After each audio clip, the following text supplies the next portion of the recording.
You cannot escape this. I'm not running anymore. She wore white roses and a hidden flash drive into her own wedding, and before the reception music could play, 200 armed men crashed through the doors and a crime lord with cold eyes looked at her across the aisle like he'd known her secret all along, because he had. The morning Amina Johnson got married, she woke up at 4:47 a.m. and ran probability calculations in her head before her alarm went off. This was not how most brides spent their wedding morning. Most brides woke up thinking about centerpieces, or whether the photographer had confirmed, or whether Aunt Somebody would behave herself at the reception. Amina woke up thinking about variables. Specifically, the 17 things that could go wrong between now and 11:47 a.m., which was the time the encrypted package would reach the sixth and final prosecutor on her list, at which point the entire operation would be irreversible and she could, for the first time in 6 years, exhale. She did not exhale yet. Exhaling was for people who had already won. The hotel suite was enormous. Park Sung-won had spared nothing for this wedding, which made sense because it wasn't his money and nothing about him was real. The suite had 3 rooms, a private terrace overlooking Seoul, and a complimentary fruit basket that Amina had already checked for listening devices. She'd found one. She'd left it running. She'd spent the last 2 weeks feeding it beautiful, useless audio, phone calls to a fictional aunt in Atlanta, dress-fitting appointments, the complete audio catalog of a woman with nothing to hide. She stood now at the floor-to-ceiling window in her robe, watching the city wake up. Seoul in the early morning looked almost innocent.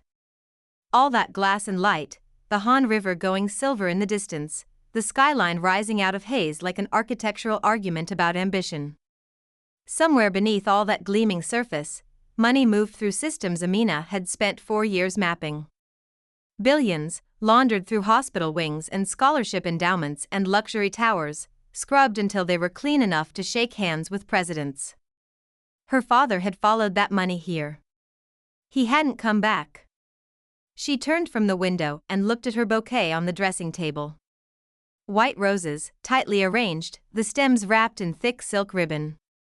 Hidden inside the ribbon's innermost layer, taped flat against the bottom stem with medical-grade adhesive, a flash drive containing enough documented evidence to dismantle a criminal network that had operated across 11 countries for 2 decades, ruined 14 families, and embarrassed 3 governments simultaneously. She had organized the files herself. Alphabetically, with subcategories. She believed in doing things properly. The hair and makeup team arrived at 6. 2 women, cheerful, professional, entirely unaware that the bride they were transforming was not nervous about marriage but about logistics. They spoke to each other in rapid Korean while doing extraordinary things to Amina's hair, and Amina smiled at herself in the mirror at appropriate intervals and thought about timelines. 11 days ago, a man had sat across from her in a cafe and told her Raymond Johnson was alive.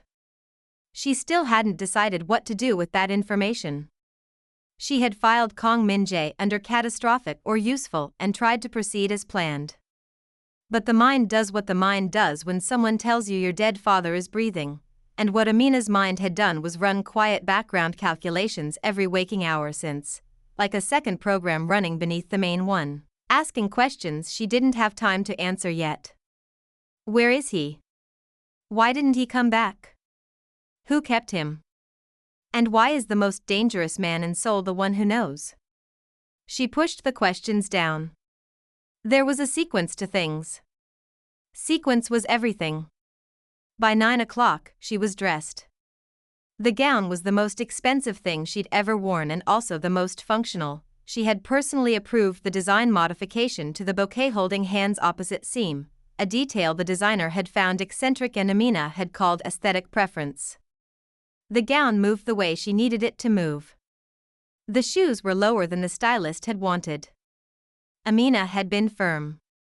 You did not end a years-long undercover financial operation in heels you couldn't run in. That was just common sense. Sung-won texted at 9:15. You look beautiful. He had not seen her yet, so this was either a manipulation or an assumption. Either way, she sent back a single heart emoji and put the phone down. The ballroom downstairs was filling. She could hear music drifting up through the floors. 230 guests, most of them connected to the Park family's network in ways they preferred not to discuss at dinner parties. It was, Amina had once privately noted, the most concentrated gathering of financial crime-adjacent individuals ever assembled under the pretext of celebrating love. The catering must have cost a fortune. Criminally obtained, laundered through a hotel chain, served on real silver. The irony would have been funny if she had time for irony. At 10:52, she checked the bouquet one final time. At 11:03, she received confirmation that the first 3 packages had been delivered. At 11:31, she heard engines. She was at the window before she consciously decided to move. 1 vehicle pulling up outside. Then 3 more. Then she stopped counting because the convoy had become something that didn't need counting, it needed categorizing as a situation. Black cars, military precision, men in dark clothing moving with the economy of people who had rehearsed this. And at the center of it, stepping out of an armored vehicle like a man who found the concept of urgency beneath him, Kong Min-jae. He was looking up at the building. He was, specifically, looking at the window where she stood. Amina stepped back. Breathed once. Thought, 11 minutes early. She thought, he moved up the timeline. She thought, with a calm that surprised even her, then so do I. She picked up her bouquet. Checked the stems. Walked to the door. If Kong Min-jae wanted to make this complicated, that was fine. She had planned for complicated. She walked out to get married. The ballroom was the kind of beautiful that made people forget to be suspicious. Park Sung-won had designed it that way, not consciously, because Sung-won was not a man who did things consciously so much as a man who hired people to do his consciousness for him, but the effect was deliberate nonetheless. 12-foot floral arrangements in white and gold. Chandeliers that caught light and threw it across the room like a warning no one had learned to read. Tables set with the kind of precision that communicated, without words, we have always had money and we always will. It was a room engineered to make you feel that the people who owned it were permanent. Inevitable. The kind of fixtures in the world that simply could not be removed. Amina had spent 4 years learning how to remove them. She appeared at the top of the staircase at 11:39, and the room did what rooms do when a bride arrives, it turned, collectively, and exhaled. The gown moved the way she designed it to move, ivory silk catching the chandelier light, her hair a crown of controlled elegance above a face arranged into the precise emotional frequency of a woman who had never thought about prosecutorial jurisdiction in her life. The guests rose. The string quartet shifted into something sweeping and ceremonial. Sung-won stood at the altar and looked at her the way a man looks at something he believes he has acquired. She smiled at him warmly. She had practiced that too. She descended the stairs counting her own heartbeats, which was a technique she developed in year 2 of the operation when the anxiety of sustained deception had threatened to become a physiological problem. Count the heartbeats. Locate the exits. Assess the room. Old habits. Good habits. The kind of habits that kept you functional when the situation outside was deteriorating in real time. And it was deteriorating. She could hear it even through the ballroom's thick walls, engines, voices, the organizational noise of 200 men taking positions around a building. The guests couldn't hear it yet. The music was too loud, the room too insulated, the guests too comfortable in the assumption that nothing could penetrate an occasion this expensive. She reached the bottom of the stairs. She took her place beside Sung-won. He leaned close and whispered, "You look extraordinary." "Thank you," she said, and meant absolutely none of it, which was fine because he meant absolutely none of it either, and they were, in this one specific way, perfectly matched. The officiant began. Amina listened to the words and watched the room and thought about the 3 remaining confirmations she was waiting on and whether 11 minutes was enough buffer and whether Min-jae had positioned people at the service exits as well as the main entrance. Because if he hadn't he wasn't as thorough as she'd assessed, and if he had then she needed to recalculate the kitchen route and, the doors opened. Not dramatically. Not with an explosion or a crash. They simply opened, the way doors open when the people coming through them are so certain of their authority that theatrics would be redundant. One moment the ceremony was proceeding with all the choreographed solemnity that money could purchase. The next moment, the doors at the rear of the ballroom were open and the air in the room changed completely. People turned. People noticed. People began doing the social calculations that humans perform when something is wrong but they haven't been given permission to panic yet, looking at their neighbors, measuring reactions, deciding how alarmed to be based on how alarmed everyone else appeared to be.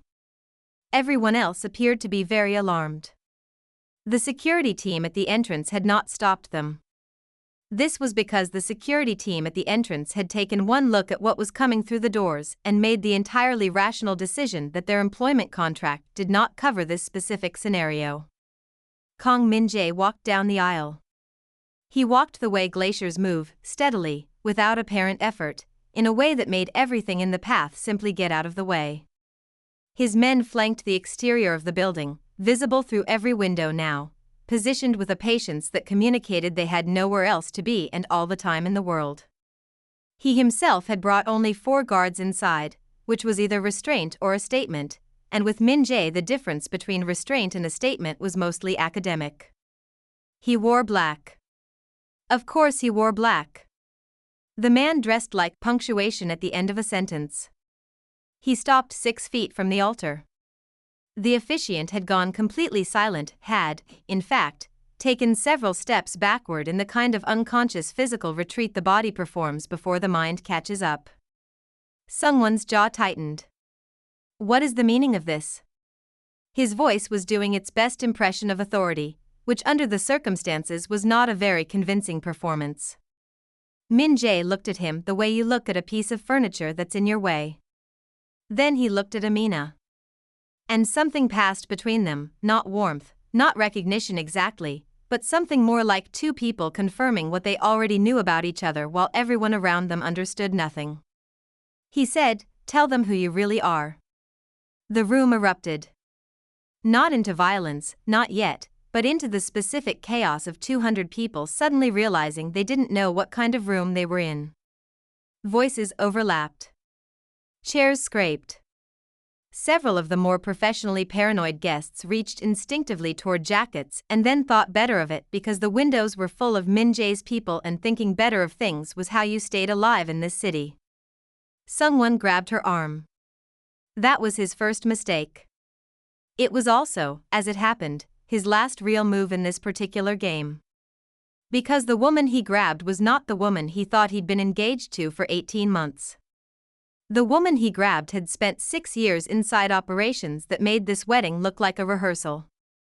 She had sat across tables from men who made Sungwon look like an amateur, which he was, gilded and oblivious and catastrophically overconfident in the protections his family's name provided.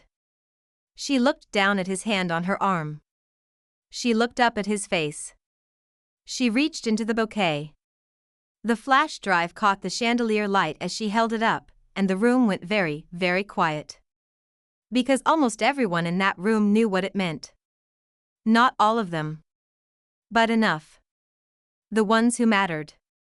The ones whose names were in the files, whose transactions were documented, whose private arrangements with the Park family had been conducted in the comfortable belief that evidence, like everything else, could be managed. They looked at that drive the way people look at a lit match held above something that cannot afford to burn. And Amina looked back at all of them, and for the first time since she had walked into this building, she let her face do exactly what it wanted to do. She let them see her. Not the consultant. Not the fiancé. Not the woman with the warm smile and the practiced tears. The woman who had built this moment for 6 years, piece by piece, like an architect who already knew exactly what the building was going to look like when it came down. Outside, somewhere in the city, the 4th confirmation landed in her secure inbox. 3 more to go. She had time. She had, it turned out, all the time she needed. Sungwon's hand was still on her arm. She gave him 4 seconds to remove it voluntarily. He did not remove it voluntarily. She shifted her weight to her left foot, rotated her right shoulder back at an angle that looked, to the untrained eye, like a simple turn, and extracted herself from his grip with the clean efficiency of someone who had learned the technique from a woman in Langley who could do it in heels on a moving boat. Sungwon stumbled slightly. Not enough to fall. Just enough to understand that something had changed in the fundamental physics of their relationship. The room watched. Min-jae watched. Amina set the flash drive carefully on the altar, right next to the ceremonial candle, which was either accidental or the most pointed staging decision in the history of criminal exposure operations, and with Amina nothing was accidental. And then she smoothed the front of her gown and addressed the room. Not Sungwon. Not Min-jae. The room. I want to be clear about something, she said, and her voice was calm the way deep water is calm, still on the surface, doing significant things underneath. Nobody in this building is in danger. Not from me. Not today. She paused. Today I'm just a woman who didn't get married. It was, objectively, a very good line. Two of the guests laughed before they remembered where they were and stopped laughing abruptly. Someone had recovered enough to be dangerous, which was the problem with men like him. They had enough pride to override their survival instincts. He stepped toward her, and his voice had dropped into something quiet and controlled that she recognized as the register people used when they wanted to seem calm while being absolutely furious. Amina. Whatever you think you're doing, Park Sungwon. She said his name the way you read a diagnosis. Clearly. Without inflection. I have been inside your family's servers for 22 months. I have documented 47 transactions across 9 shell companies. I have the communications between your father and the 3 government ministers who helped reclassify your Incheon development as a protected infrastructure project specifically to shield it from financial audit. She tilted her head slightly. I have the email where you personally approved the payment to make my father disappear. The room had gone so quiet you could hear the candle on the altar. Someone had gone very still. His face had performed a complicated journey in the past 10 seconds, from fury through calculation to something that was trying to find the exit and discovering there wasn't one. The email, Amina continued, pleasantly, has a typo in the 3rd line. You wrote discreet when you meant discreet. I noticed it the first time I read it. I thought about mentioning it. She paused. I decided not to. Someone in the back row made a sound that might have been a suppressed laugh. Several heads turned. Several other heads decided not to turn. Min-jae had not moved. He stood where he'd stopped, arms loose at his sides, watching her with an expression that Amina could not fully categorize, which she found annoying because she could usually categorize everything. It wasn't admiration exactly. It wasn't surprise exactly. It was the expression of a man recalculating something he thought he'd already calculated correctly, and finding the new number more interesting than the old one. She did not find this comforting. She found it complicated. This was the problem with Kang Min-jae that she had been trying not to think about since the cafe 11 days ago. He was the only person in any room she'd been in for 6 years who seemed to be operating on a similar number of levels simultaneously. Sungwon was 1 layer, charm overwrought, completely through. The Park family was 2 layers at most. The ministers were 3, which was above average for politicians. But Min-jae was something she hadn't fully mapped yet, and Amina's instinct about unmapped territory was identical to her instinct about everything else. It was a problem to be solved, not a quality to be admired. She looked at him now, directly, across the altar candle and the drive and the debris of 18 months of careful performance. You moved early, she said. Just to him. Quiet enough that the front rows might have caught it, but the back rows wouldn't. You were going to burn it, he said. Equally quiet. Equally direct. I wanted to see your face when you did. That's not a strategic reason. No, he agreed. It isn't. This was, she thought, the absolute worst time to find someone interesting. Someone had used their exchange to make a decision. she could see it happening, the recalibration behind his eyes, the shift from exposed and panicking to cornered and calculating, which was a more dangerous configuration. He gestured to someone in the crowd. Subtle. The kind of gesture that people who hadn't spent years reading rooms would miss. Amina didn't miss it. She reached back into the bouquet. What she removed the second time was not a flash drive. It was a phone. She pressed play. Someone's voice filled the ballroom, not the polished boardroom register he used in public, but the private one, the back office one, the one he used when he believed no one who mattered was listening. The recording had been made 14 months ago in his study at 2 a.m. He'd been on the phone with the head of a rival organization, explaining in specific and legally catastrophic detail exactly how the Park family had structured the disappearance of a forensic investigator who had gotten too close. The man's name was Raymond Johnson. 2 rows from the front, a woman pressed her hand to her mouth. 3 rows from the back, a man in a gray suit stood up and began walking toward the exit. Min Jae's people let him get 4 steps before 2 of them materialized on either side of him and walked him back to his seat with the gentle, implacable courtesy of people who considered themselves to be doing him a favor. Someone looked at Amina with an expression she had never seen on his face before. In 18 months of very close proximity, she had catalogued 31 distinct expressions he used. This was not one of them. This was new. This was him realizing, for the first time, that the trap he thought he'd built had been someone else's trap from the beginning, and he had walked into it with a string quartet and a rooftop proposal and a ring that cost more than most nations spent on infrastructure. "Who are you?" he said. Quietly. Almost genuinely. Amina picked up the flash drive from the altar. She looked at it for a moment. Then she held it over the ceremonial candle. Comment below, do you think Sungwon deserves everything coming to him, or did he have any idea what he was really dealing with? And if you believe justice should always find its way to the people who think they're untouchable, hit like and subscribe. Only the ones protecting men like Sungwon won't. The drive caught. The room detonated. The first person to move was the man in the gray suit. He'd been returned to his seat 4 minutes ago by 2 of Min Jae's people, and he had sat there doing the arithmetic that men in his position always did when the walls closed in, calculating loyalty against exposure, measuring how much he was worth to the Park family against how much the Park family was currently worth to anyone, arriving at a number he didn't like. His name was not important. What was important was that he was the treasurer of a logistics company that existed solely to move money between 4 shell corporations and a foundation that built schools in neighborhoods where nobody checked the paperwork too carefully. He stood up. Sat back down. Stood up again.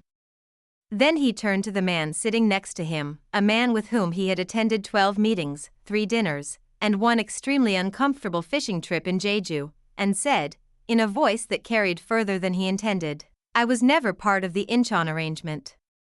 The man next to him turned slowly. "I know you were. I was there." The room, which had been a single organism in shock, began splitting into its component parts. This was the thing about rooms full of people with secrets. The moment the secrets started moving, nobody trusted the perimeter anymore. Alliances that had functioned smoothly for years because they were never tested suddenly discovered they were made of assumption rather than loyalty, which is a very different material and considerably less load-bearing. Men who had shaken hands across tables for decades began looking at each other the way passengers on a sinking ship look at the available lifeboats and do the math. The math, in this room, was very bad for almost everyone. Amina stood at the altar and watched it happen. She had run this scenario in her head many times over the past 2 years. She had a name for it. She called it the unbundling, the moment when a network that had held together through shared interest discovered that shared interest has a hard limit, and the limit is personal survival. She had predicted 40 to 60 seconds before the first subgroup fragmented. She was watching it happen at 38 seconds, which meant she had slightly underestimated how frightened these people already were, which was useful data even now. Someone was still standing at the altar. He hadn't moved since she burned the drive. This was unexpected. She had predicted movement toward her, toward the exit, toward one of his security people. Someone was a man of action in the narrow sense that he acted when he believed action would help him. But he was standing completely still, watching her, and there was something in his face that had shifted past calculation into something rawer and harder to read. "The recording," he said. "How long have you had it?" 14 months. "You've been engaged to me for 18 months. Yes. He absorbed this. "The first 4 months. Were any of it?" "No," she said. Not unkindly. Just clearly. He nodded once. The nod of a man filing something away rather than processing it, because processing it would require a moment of privacy he was not currently going to get. Min-jae moved. Not toward Amina. Toward someone. He crossed the space between them with the same unhurried certainty he'd walked down the aisle with, and he stopped in front of someone the way a wall stops someone, not aggressively, just as a fact of the environment. "The Incheon account," Min-jae said. "The secondary access codes. Where are they?" Someone looked at him. "You're not here about her at all." "I'm here about several things. The codes are in my father's office." Someone's voice had gone flat and businesslike, which Amina recognized as what happened when a man had run out of the energy required for performance and was operating purely on function. "I don't have access. I never had access. That was the arrangement, he kept me insulated." "Insulated," Min-jae repeated. The word landed with the gentle precision of a scalpel. "Or expendable." Someone said nothing. Which was, in its way, an answer. The room behind them had fully fractured now. 3 distinct groupings had formed along lines of approximate guilt, the deeply implicated clustered near the east wall, doing what deeply implicated people always did when caught, which was speak quietly and rapidly to each other while pretending to be calm. The peripherally connected had migrated toward the exits and were being gently redirected by Min-jae's men, and the purely civilian guests, the cousins, the social acquaintances, the plus ones who had come for the food and were now reconsidering every life choice that had led them to this ballroom, had compressed into the northwest corner near the champagne station as though proximity to alcohol was a reasonable crisis response. It was not an unreasonable crisis response. Amina's phone vibrated. She looked at it beneath the level of the altar. 5th confirmation. 1 remaining. She breathed. Kept her face neutral. Put the phone away. Min-jae had turned from someone and was looking at her again. He had a way of looking at her that she was developing an active objection to, not because it was threatening, which would have been manageable, but because it wasn't. It was the look of someone reading a text carefully and finding it more complex than the cover suggested. Nobody looked at Amina carefully. That was her entire professional advantage. She found the experience profoundly inconvenient. "The drive is burned," he said. "Yes." "The recording played." "Yes." "The room is fracturing." He glanced behind him at the specific organized chaos of wealthy criminals discovering collective vulnerability. "This is what you wanted." "This is part of what I wanted." "What's the other part?" She considered how much to tell him. She ran the calculation in the time it took to draw one breath, what he knew, what he could use, what telling him would cost against what telling him would gain, and whether the variable she'd filed under catastrophic or useful had resolved yet into one or the other. It hadn't fully resolved. But it was leaning. "There's a car," she said. 2 blocks east. Someone is waiting in it. Min-jae's expression shifted in a way she couldn't quantify. "Your father," he said.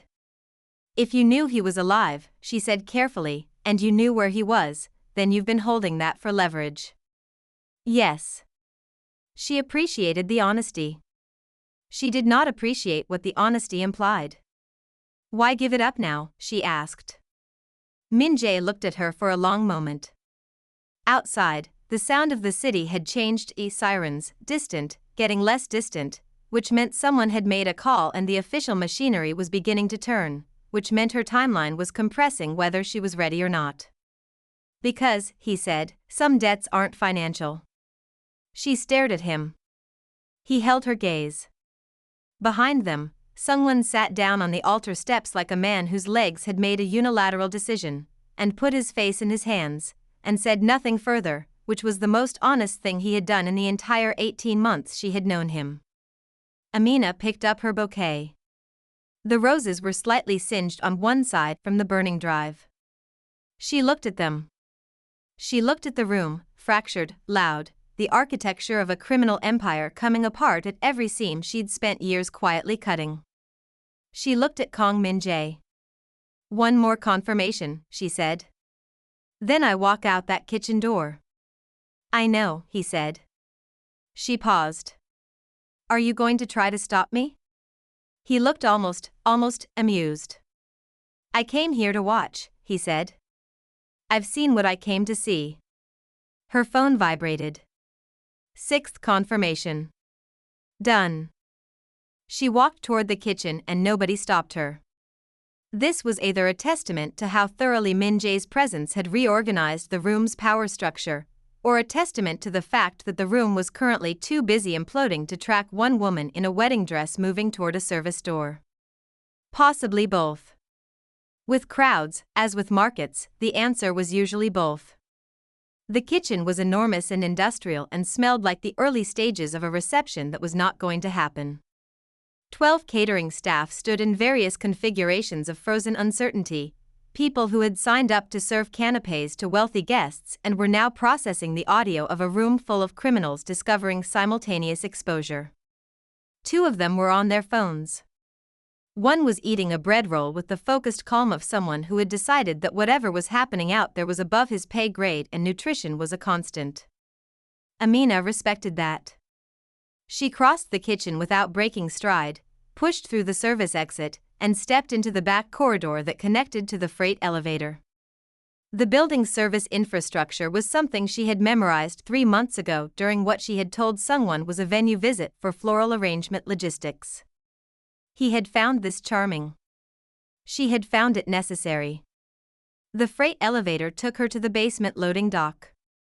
The loading dock had a door that opened onto a narrow service road that ran parallel to the main street. 2 blocks east. She walked. Still in the gown. Still holding the bouquet. The city did not find this remarkable, which said something interesting about Seoul, or possibly about the hour, or possibly about the particular neighborhood's familiarity with wealthy people doing inexplicable things in expensive clothes. A woman in a passing car took a photograph on her phone. Amina kept walking. The car was where he'd said it would be. Black. Unremarkable. The kind of vehicle chosen specifically to communicate nothing, which in this neighborhood communicated everything.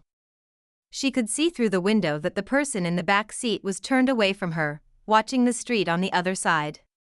The posture was familiar in the way that certain things are familiar not because you've seen them recently but because they've been encoded in you since before you had language for what encoding meant. She opened the door and got in. Raymond Johnson turned around. He looked older. Of course he looked older, it had been 7 years, and whatever those years had contained, they had not been kind to him in the specific way that years containing captivity and medical uncertainty are not kind. His hair had gone fully silver.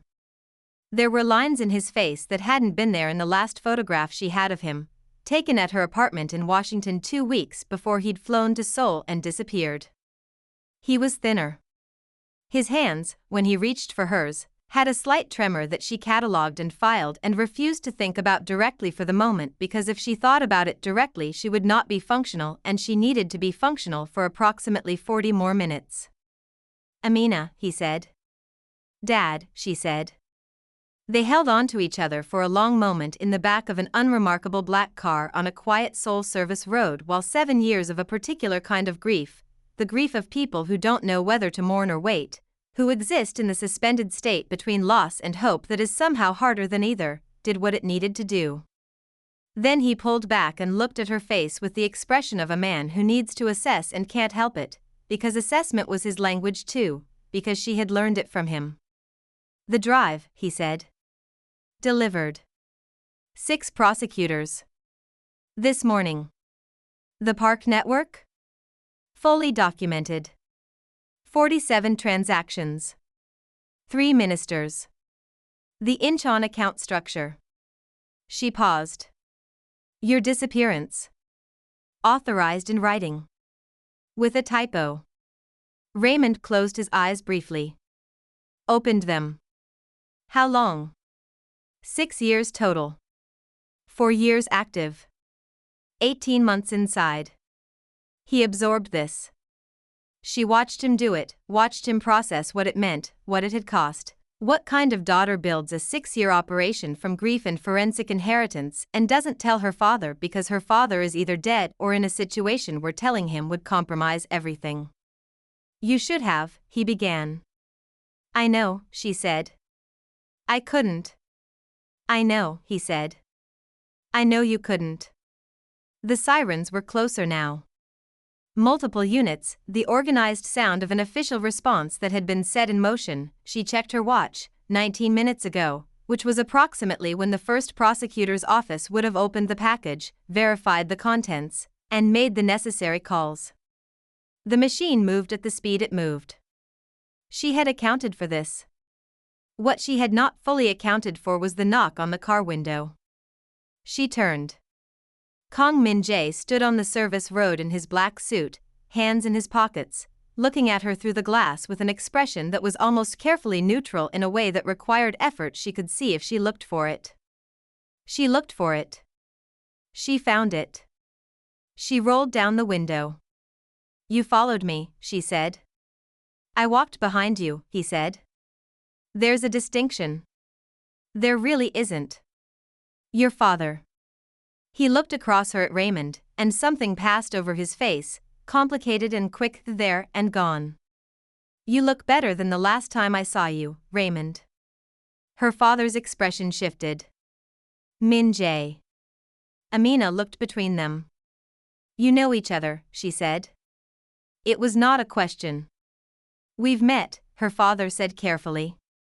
"He kept me informed," Min-jae said. "About your father's condition. His location. When it was safe to move him and when it wasn't." Amina's brain performed a rapid and thorough reconstruction of several assumptions she had been operating on for 11 days and discovered they were built on incomplete information, which was the thing she could not tolerate above all other things. "You knew where he was," she said to Min-jae. "Before the cafe." "Yes." "How long?" 2 years. She stared at him. "And you waited." Moving him too early would have exposed the network prematurely and given the parks time to liquidate the accounts and disappear the evidence. His voice was even. "I needed the documentation completed first." "Your documentation." "You used my operation." "I protected your operation." "And your father." "And you, twice, that you don't know about yet." He paused. "You're welcome." She had approximately 14 responses to this, ranging from professional acknowledgement to something considerably less professional, and she was cycling through them when Raymond put his hand on her arm. "He's right," her father said quietly. "I didn't like it either. But he's right." Amina looked at her bouquet in her lap. Singed roses. A completed mission. A father in the seat beside her who was alive and present and had a slight tremor in his hands that she was absolutely going to address with a medical professional within the next 48 hours. She looked up at Min-jae through the open window.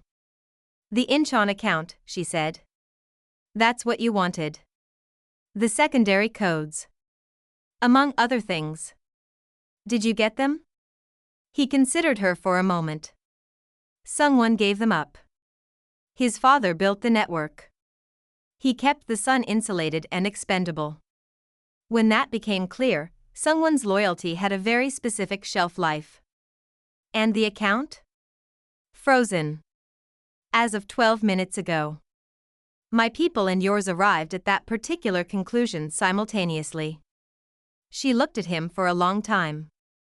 He looked back. The sirens were very close now. Get in, she said. He tilted his head slightly. The first genuinely surprised expression she had seen on his face. The police are 2 minutes away, she said. You have 200 men surrounding a wedding venue. You might want to not be standing on the street. I have arrangements. Get in anyway. Raymond made a sound that might have been a cough and might have been something else entirely. 3 weeks after the wedding that wasn't, Seoul was a city eating itself alive. Not visibly. Not in the way that cities eat themselves when the chaos is immediate and photogenic and useful to news cycles. This was the slower, more expensive kind of self-consumption. The kind that happened in law offices and closed boardrooms in government buildings where men in good suits sat across from other men in good suits and tried to determine how much they knew and how much the other side knew and whether cooperation was survivable or whether the best available option was to find someone more exposed than themselves and point. There was no shortage of pointing. The 6 prosecutors had moved fast. Amina had selected them specifically for that quality. She had spent 4 months profiling prosecutorial offices across 3 countries the way a casting director profiles actors, looking for the combination of ambition, jurisdiction, and institutional independence that produced action rather than deliberation. She had been correct in 5 of the 6 choices. The 6th had deliberated for 9 hours before his deputy had made the call herself, which Amina had not predicted but found encouraging as a data point about institutional self-correction. The Park family's assets had been frozen within 72 hours. The patriarch had been detained at Incheon Airport attempting to board a private flight to Dubai with 3 passports and a carry-on bag containing documents he would later describe to investigators as personal correspondence, which was technically true in the sense that they were personally incriminating. Sungwon had not attempted to flee. This surprised people who didn't understand Sungwon.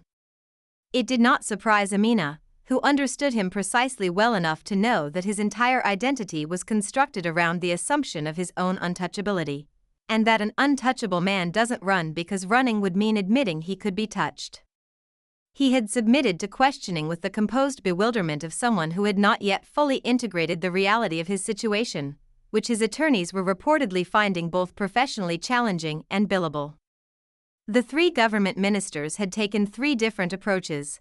One had resigned immediately and retained counsel. One had called a press conference to deliver a 17-minute statement about the importance of due process that achieved nothing except confirming he had retained a very expensive communications consultant. And the third had simply gone home and refused to answer the door, which was not a legal strategy so much as an emotional one, and not a particularly effective one at that. Amina knew all of this because she was still in Seoul. This had not been part of the plan. The plan had involved completing the operation, confirming her father's safety, leaving the city within 36 hours. Clean exit. No loose ends requiring her physical presence. She had apartments in 2 cities and a standing arrangement with a very discreet travel coordinator who asked no questions and arranged documentation with impressive efficiency. She was still in Seoul because Raymond Johnson was in a private medical facility receiving treatment for what the doctors described carefully and at length as the cumulative physiological effects of prolonged stress and inadequate nutrition, and what Amina described internally as what happened to a man who spent 4 years in a situation she was not ready to think about in full yet because the full version of it produced a response in her that was not compatible with the number of things she still needed to handle. She visited him every morning. She handled things in the afternoons. The evenings had become a problem she hadn't anticipated. The restaurant was the kind of place that didn't have a sign outside. This was either because it was exclusive enough not to need one or because the owner had aesthetic opinions about signage, and in Seoul these 2 possibilities were not mutually exclusive. Amina had been brought here by a message, 3 words, an address, a time, delivered to her hotel by a courier at 6 p.m. on the 14th day after the wedding. She had come because she had questions. She had questions because Kong Min-jae was the only person left who had information she hadn't fully extracted, and incomplete information was something she addressed rather than tolerated. Also, she had come because she had come. She was being honest with herself about that, which was a relatively new practice. 6 years of sustained deception required, for counterbalance, occasional rigorous internal honesty, and the internal honest version of her current situation was that she had thought about this man more than was professionally justifiable in the 3 weeks since he'd gotten into the car. He was already there when she arrived. Of course he was already there. He was the kind of man who was always already there, who arranged environments rather than entered them, who treated punctuality as a baseline rather than a courtesy. He had a glass of something amber in front of him and a folder on the table that he closed when she sat down. She looked at the folder. "Is that for me?" she said. "It's information you don't have yet." "Then yes," she said. "It's for me." He slid it across. She opened it. The folder contained a detailed account of the 2 years Min-jae had spent locating Raymond Johnson, extracting him from a situation that the documents described in careful bureaucratic language and that Amina read in approximately 90 seconds before closing the folder and setting it down and looking at the restaurant's middle distance for a moment. "Who was holding him?" she said. Her voice was level. She had made it level. A subsidiary operation. Not Parks directly. They contracted out. The contractors have been addressed. She looked at him. Addressed. Comprehensively, he said. She decided not to ask for specifics. Some information was for prosecutors. Some information was for other categories of filing. "Why did you get involved?" she said. "My father." 2 years. That's not a financial investment. Min-jae turned his glass on the table. Once. Deliberately. Your father investigated my family's network 12 years ago. Before the Parks. A different operation. He paused. He found what he was looking for. He could have used it. He didn't. He determined we weren't his mandate and he closed the file. Amina was quiet.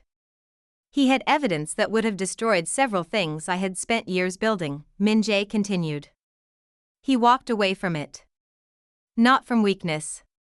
From accuracy, we weren't what he was looking for, and he was precise enough not to confuse the targets. A pause. I don't forget debts.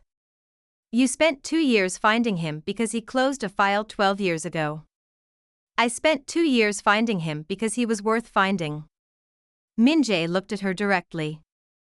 The file was the reason I started. What I found when I started was the reason I didn't stop. The restaurant was very quiet. Somewhere in the kitchen something was being prepared that smelled extraordinary, and Amina realized she hadn't eaten a real meal in approximately 4 days, which was a thing she did when she was processing. She forgot to eat, and then she remembered and was annoyed at herself for forgetting. You could have told me, she said. In the cafe. You could have told me all of this. You wouldn't have trusted it. I don't trust it now. You're still reading the folder, he said. She looked down. She was, in fact, still holding the folder. She set it down with more deliberateness than was strictly necessary. The Incheon account, she said. Returning to ground she trusted. The secondary codes. What are you doing with the funds? Nothing criminal. He said it without defensiveness. There's a foundation. Legitimate. It funds forensic financial training in 3 countries where the investigative infrastructure is inadequate. He paused. Your father's work identified those gaps. I found it a fitting allocation. She stared at him.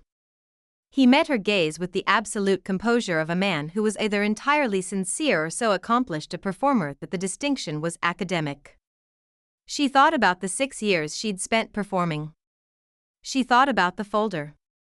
She thought about her father's hands. 6 months later, Washington, D.C. wore its autumn like an apology. The trees along the Potomac had gone gold and rust and the particular shade of amber that looks beautiful specifically because it is ending, and the city itself had the quality it always had in October: serious, purposeful, slightly self-important. A city that believed its decisions mattered because they did and never quite let you forget either fact. Amina had always had a complicated relationship with Washington. It was the city that had sent her father into the world chasing money that didn't want to be found, and it was the city he had left from and not come back from, and it was the city she had returned to after Seoul, like a woman completing a sentence she'd started a very long time ago. Raymond Johnson was in the kitchen making coffee. This was, still, after 6 months, a thing she had to consciously not stop and simply watch. Her father in her kitchen, moving around the space with the careful deliberateness of a man rebuilding the ordinary, relearning the rhythm of mornings, the weight of a coffee mug, the specific small architecture of a day that belongs entirely to yourself. The tremor in his hands had improved significantly. Not gone. Improved. The doctors used words like remarkable progress and strong baseline constitution, and Amina used the word stubborn, which was both an assessment and a compliment, and Raymond knew it. She sat at the kitchen table with her laptop open and read the news the way she read everything, structurally, looking for the shape beneath the surface. The news from Seoul was considerable. Park Tae-young, the patriarch, had been formally indicted on 43 counts across 3 jurisdictions. His legal team had initially projected confidence with the energy of people charging by the hour for confidence, and had since moderated their public statements to something more accurately described as managed expectations. The trial was set for spring. 3 of the 14 families named in the documentation had reached cooperation agreements. 2 had attempted to fight. The fighting was not going well. The 3 ministers had all eventually retained the same crisis communications firm, which was either Solidarity or a bulk discount. Someone had entered a cooperation agreement of his own, which had surprised some observers and not surprised Amina, who had always known that beneath the performance of untouchability was a man who, when the performance was no longer sustainable, would choose practical survival over principled ruin. It was not courage. It was arithmetic. She understood arithmetic. She had not thought about someone more than professionally necessary, which was almost true, which was close enough. Her phone lit up. The message was from a Seoul number she had not saved under a name because saving it under a name felt like a decision she was still technically in the process of making, and Amina did not make decisions before they were fully formed. This was a professional standard that she was discovering had personal complications. The message said, Foundation's first training cohort completed yesterday. 12 investigators. 4 countries. Your father might want to know. She looked at the message for a moment. She looked at her father in the kitchen. She typed back, he'll want to meet them. 3 dots appeared. Disappeared. Reappeared. That can be arranged. She set the phone down and looked at the Potomac going gold out the window and thought about arrangements. The hearing was in November. Not a trial, a testimony.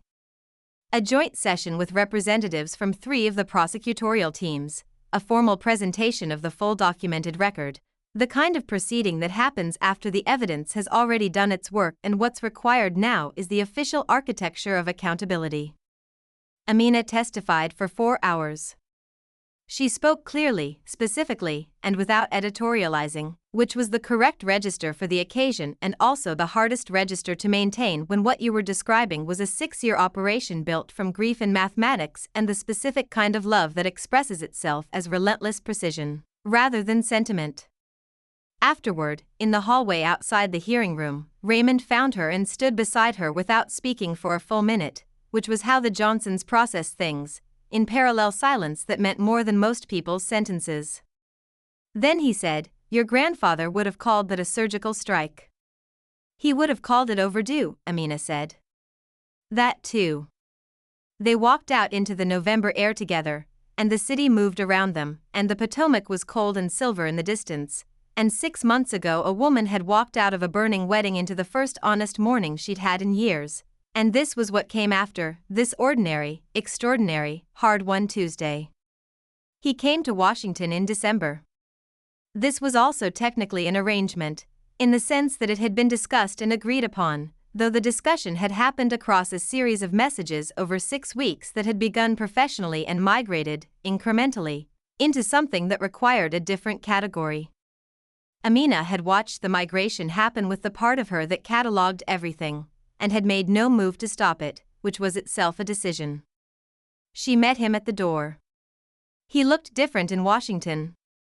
Not diminished, Min Jae was not a man who diminished in different contexts, he simply recalibrated, the way water takes the shape of whatever contains it without ceasing to be water.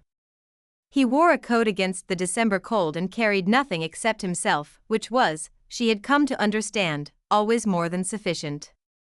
"You found it," she said. Her apartment.